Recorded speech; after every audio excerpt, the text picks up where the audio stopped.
fichier électoral bi nga xam ne ay experts internationaux def neen ko le président de la République dem jàpp la date des élections le 23 xaw ma le 22 si je me trompe pas ban lecture ngay def par rapport ak manque de consensus bi nga xam ne à chaque fois dafay am ci élection fi mu réew ak tamit le non respect des calendriers républicains yi nga xam ne à chaque fois dañ koy nemmeeku aussi ci réew mi.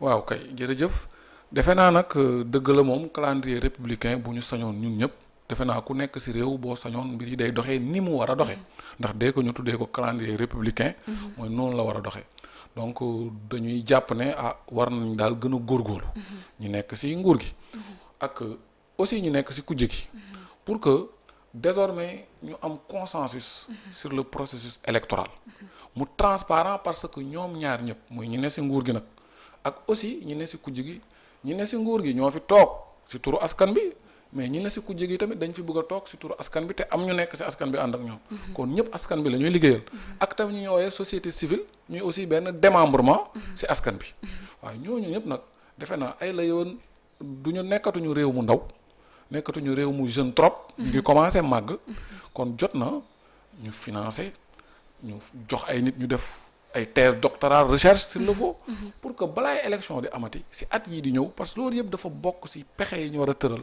pour encourager ñu xool mbir moomu ban mooy yoon bi gën pour que bu ëllëgee li ci doon am ci jafe-jafe dootu ci am niñ ko gisee élection au Sénégal ci jamono bi nga xam ne parti unique nga amoon ñuy évoluer ba tey am ay parti di gën a évoluer suñu démocratie di gën a renforcer wu alors ñu ngi ciy liggéey nag ku nekk mu ngi góorgóorlu mais en tout cas li ñu gis mooy déggoo bi daal des na diggante ñetti entité yooyu nga xam ne ñoo wër mbir mi ndax koo ci déglu da ngay dem sax ba da ngay wax moom moo wax dëgg alors loolu lu mu tekki mooy waxtaan bi des na suñu sañoon ñu gën a waxtaanaat nguur gi gën a tëddee njaaxaanaay opposition bi gën a compréhensive société civile bi jéem a arbitrer entre les deux en veillant à ce qu'on soit dans des dispositions yu ñuy permettre askan bi nga xam ne ñun ñëpp nee nañ moom lañ bëgg a liggéeyal ñu gën a am confiance ci ñetti entité yooyu yëpp. et les propositions des assises nationales yi nga xam ne Amadou Mahtar Mbow da ko defoon mais loolu dafa mel ni comme kii nga xam ne mooy Abdoulaye Bathily daf ko rek jàpp ne moo nekk seul issue bi nga xam ne Sénégal moom la mën a am pour génn ci problème yi koom yi wala sax problème ñu ngi wax par rapport ak violence code électoral ainsi de suite mais dafa mel ni régime président Macky Sall ñoom dañoo allergie ci critique quand même.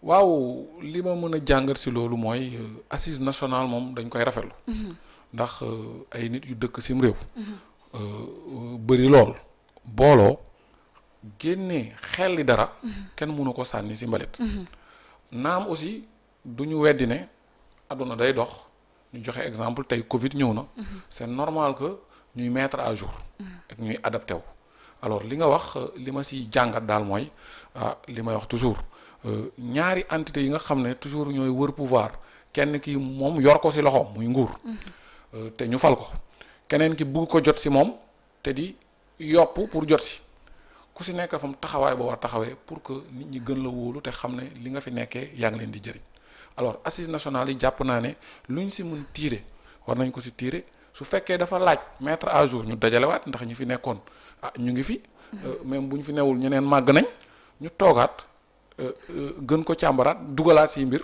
mais toujours di ci tirer en tout cas di ko jëriñoo ndax dama bokk ci ñu nga xam ne dama ne ay mbooloo yu am xam-xam am volonté bu ñu dajee rek la ñuy génnee kenn waru ko ignorer.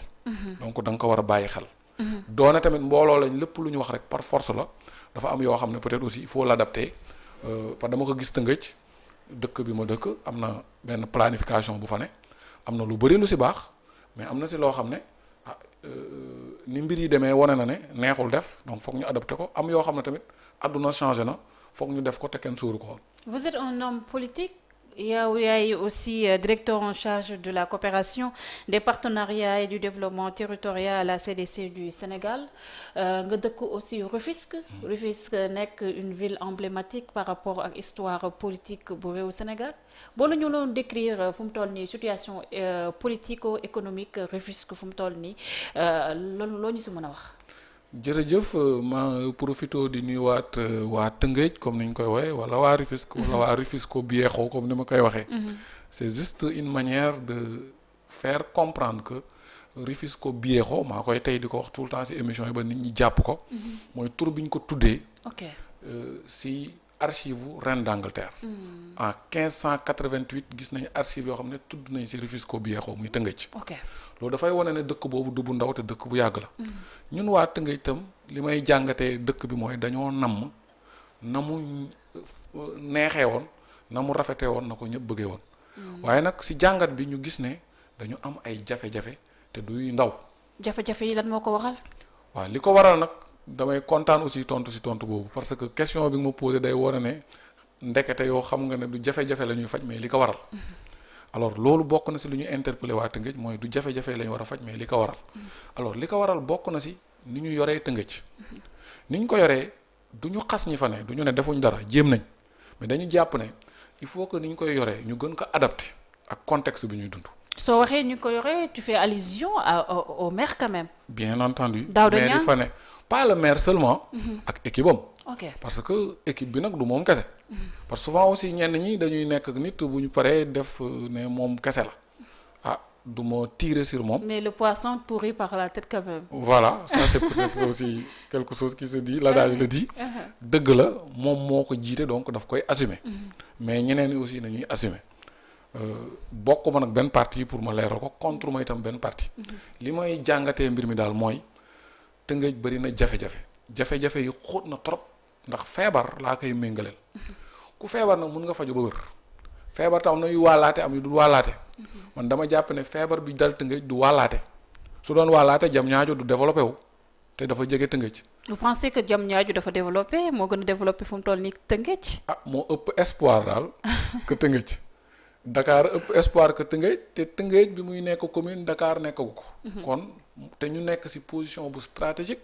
am ay potentialité kon suñu développement yéex na ndax ko xam Tëngéej boo fa jaaree buñ ne salte di nga gis ne suñu dëkk bi. si loolu laa la bëgg a wax. seen problème caniveau à ciel ouvert aussi. voilà muy problème bu sérieux mais li tax ma ne dañu war a adapté wu. am na sax ñu may dégg ñu naan dañuy tëj canal bi. mais loolu day wone ne waxuma defuñu étude de mais nañ bàyyi xel bu baax ne. la dimension nañ bàyyi bu xel bu baax la dimension environnementale.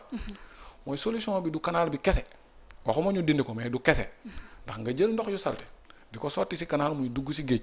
ci jamono boo xam ne adduna bi yëpp a ngi sensibiliser. sur le changement climatique sur la protection de l'environnement. loolu day rey l'écosystème marin. à long terme mun na tax ñi doon napp jën duñu amati jën yu doy. te ñoom amaguñu ay bateau yu mag. bu boobaa ñu ngi jooy déjà.